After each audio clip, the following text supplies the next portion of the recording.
J'appelle Abdelmajid Zahlani du Conseil national des droits de l'homme d'Algérie, CNDH d'Algérie, numéro d'affiliation 1. Ils sont en ligne. Est-ce qu'ils peuvent prendre la parole?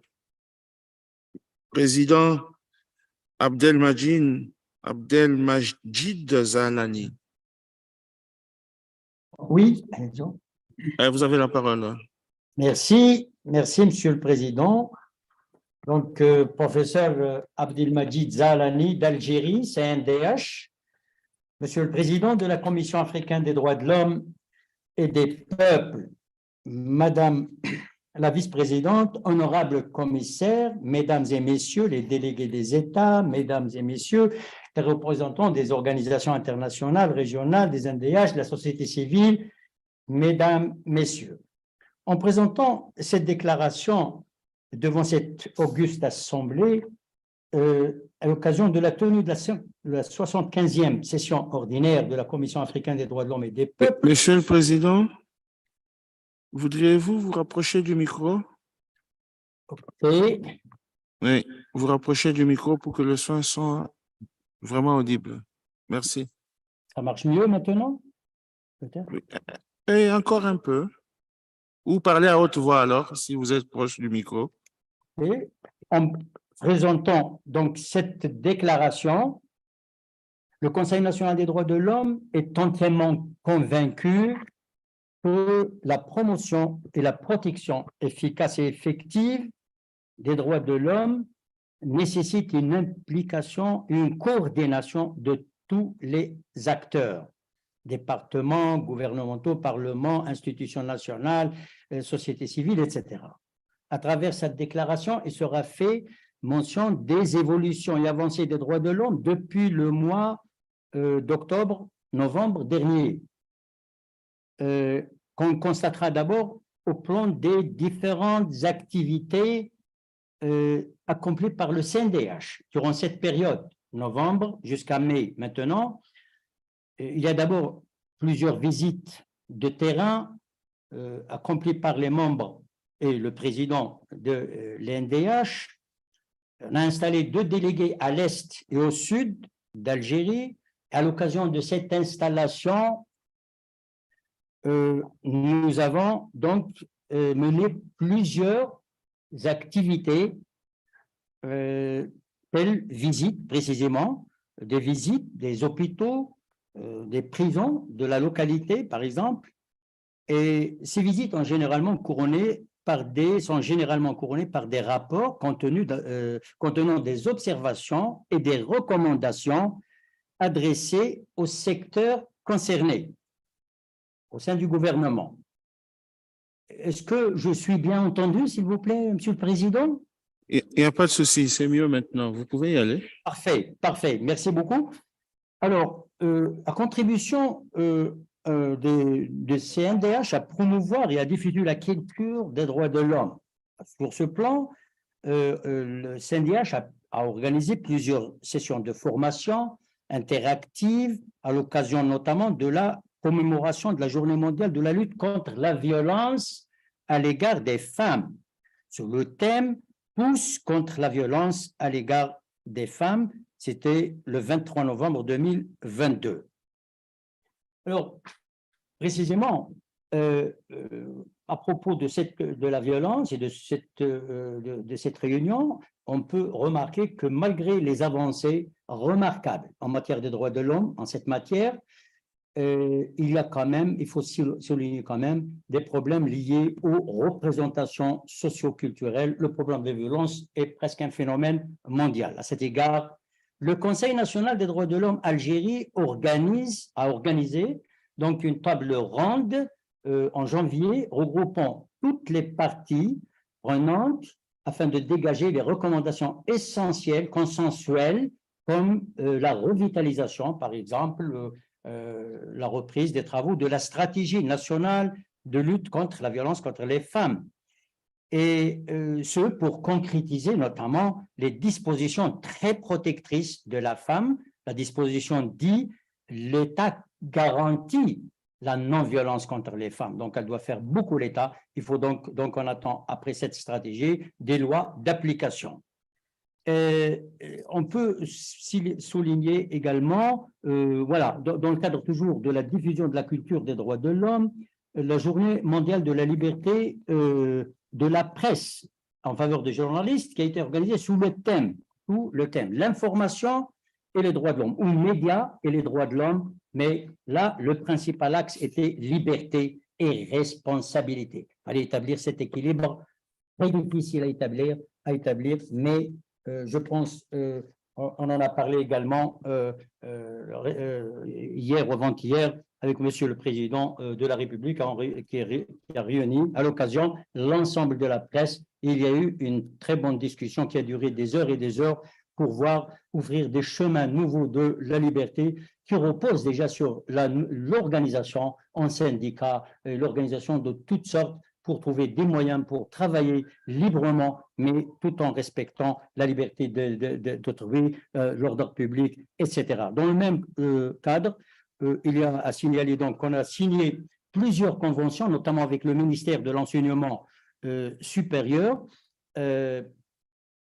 pour donc, comment dirais-je, diffuser les droits de l'homme au niveau des universités, donc au niveau intellectuel, en descendant vers les différentes régions du pays. Il y a également un travail important fait sur des projets de loi, beaucoup de projets de loi dans le cadre de la grande réforme constitutionnelle, beaucoup de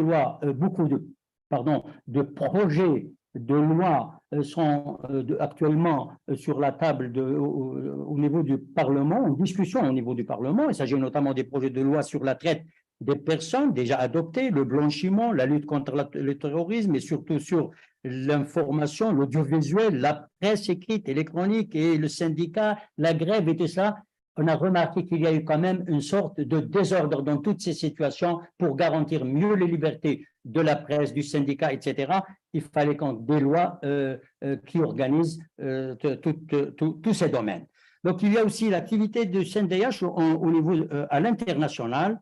Il y a donc il y a eu beaucoup de sessions de formation assurées notamment par Réforme pénale internationale au profit de la police, au profit des magistrats et surtout au profit de la société civile lors de nos déplacements dans les localités de l'Est, de l'Ouest et du Sud d'Algérie.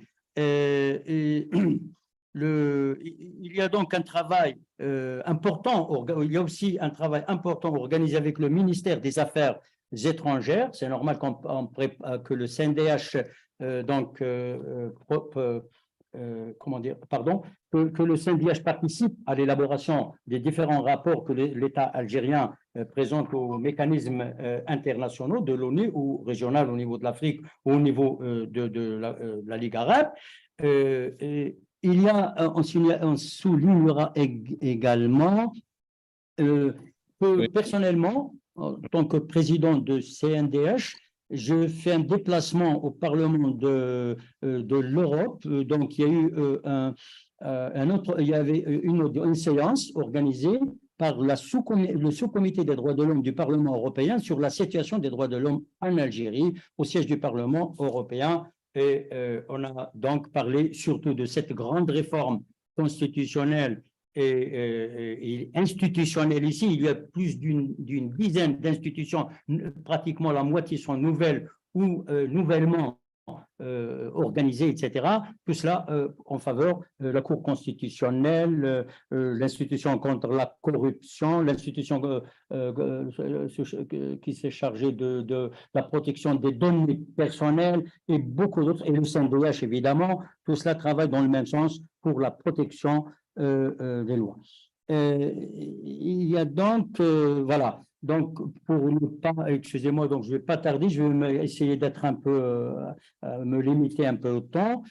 Toujours au plan international, je voudrais signaler ces deux importants points, en plus donc de la réception ici au niveau de CNDH des ambassadeurs accrédités en Algérie donc, on a parlé dans ces audiences de la coopération entre notre institution et les institutions des pays de ses ambassadeurs. Je voudrais terminer par 2 ou 3 points importants concernant toujours à l'international. L'Algérie s'est engagée lors de sa candidature au Conseil des droits de l'homme à faire du soutien du droit au développement et à la sécurité alimentaire l'une des priorités de son action dans l'exercice de sa mission en sa qualité de membre du Conseil des droits de l'homme. À ce titre, elle entend sauvegarder, c'est ce qu'a écrit dans les engagements volontaires, sauvegarder le droit au développement et œuvre à la pleine réalisation des objectifs du développement durable à l'horizon 2030. Et ce, pour protéger les droits de l'homme partout et dans le monde et ne laisser personne pour compte. Le CNDH se félicite par ailleurs du fait que l'Algérie ne ménage aucun effort au niveau du Conseil des droits de l'homme pour rendre effectifs ses engagements. En témoigne son action très positive dans les groupes des pays africains au Conseil des droits de l'homme et son effort particulier visant à donner au droit au développement le caractère d'un droit universel et appuyé par un mécanisme contraignant. J'ajoute juste, j'ai juste oublié un petit détail que je rajoutais. L'Algérie vient de passer donc l'examen, c'est le 11 novembre dernier, de l'année dernière, donc cette période, l'examen universel devant le Conseil des droits de l'homme et presque 100 pays avaient des recommandations très positives pour l'Algérie. C'est un point à marquer. Et enfin, avant de terminer, mesdames et messieurs, je voudrais souligner c'est un petit détail qui est d'une grande taille. Donc, permettez-moi de terminer par cette note d'espoir pour l'Afrique. L'Algérie, non seulement a quand même mis, comment dirais-je, a mis en place un grand organisme de la coopération internationale qui joue pleinement son rôle, qui jouera, j'espère, pleinement son rôle dans le développement notamment des zones déshéritées de l'Afrique, ce qui déjà aura pour conséquence de limiter la migration. Mais ce que je voulais signaler ici, c'est un peu ce petit détail d'une grande importance, c'est que pour lequel le CNDH se félicite, à savoir l'initiative prise par l'Algérie en annonçant hier donc la création officielle de la radio internationale Afrique FM. Donc un échange va se faire à travers cette radio sur les droits de l'homme, Algérie, Afrique et Afrique. Algérie, permettez-moi de me réjouir de la poursuite de notre collaboration avec la Commission africaine des droits de l'homme et des peuples, ainsi qu'avec le réseau africain des Indiages. Je vous remercie, mesdames et messieurs. Merci. Monsieur le Président Abdelmadjid, c'est avec plaisir que la Commission vous a entendu et note ce que vous dites vous-même, la nécessité d'une coordination des acteurs nationaux en Algérie et en tout pays d'ailleurs pour la promotion et la protection des droits de l'homme. D'ailleurs, cela correspond à la devise de notre institution. Les droits de l'homme, ça reste une responsabilité collective. Nous avons également pris bonne note de ces innombrables visites de terrain que votre institution a pu mener à l'est, au sud, où vous avez installé de nouveaux membres pour qu'ils puissent représenter dans ces régions la Commission nationale des droits de l'homme et des peuples. Vous avez visité également les prisons et les hôpitaux. Vous avez établi des rapports et des recommandations ont été envoyées au gouvernement auprès des ministères sectoriels. J'ai pris également bonne note des sessions de formation que vous aviez organisées à l'occasion de la journée contre la violence faite aux femmes au mois de novembre 2022, c'est récent, plus précisément le 23 novembre 2022. Vous indiquez qu'il y a des problèmes liés aux représentations sociales et j'ai pris bonne note de la reprise des travaux sur la question de la stratégie nationale de lutte contre les violences sexuelles aux femmes. J'ai cru comprendre que ces travaux s'étaient arrêtés à un moment donné et qu'ils ont repris, ce qui est une bonne nouvelle. La Journée mondiale de la presse, vous avez également organisé des activités et plusieurs conventions ont été signées avec le ministre de l'Enseignement supérieur sur les questions liées aux droits de l'homme en milieu universitaire. J'ai pris bonne note du projet de loi sur la traite des personnes et la lutte contre le terrorisme, je pense, traite des personnes, lutte contre le terrorisme. Et vous avez participé à beaucoup de sessions de formation à l'international. Vous insistez sur votre déplacement, je crois que c'était en Belgique.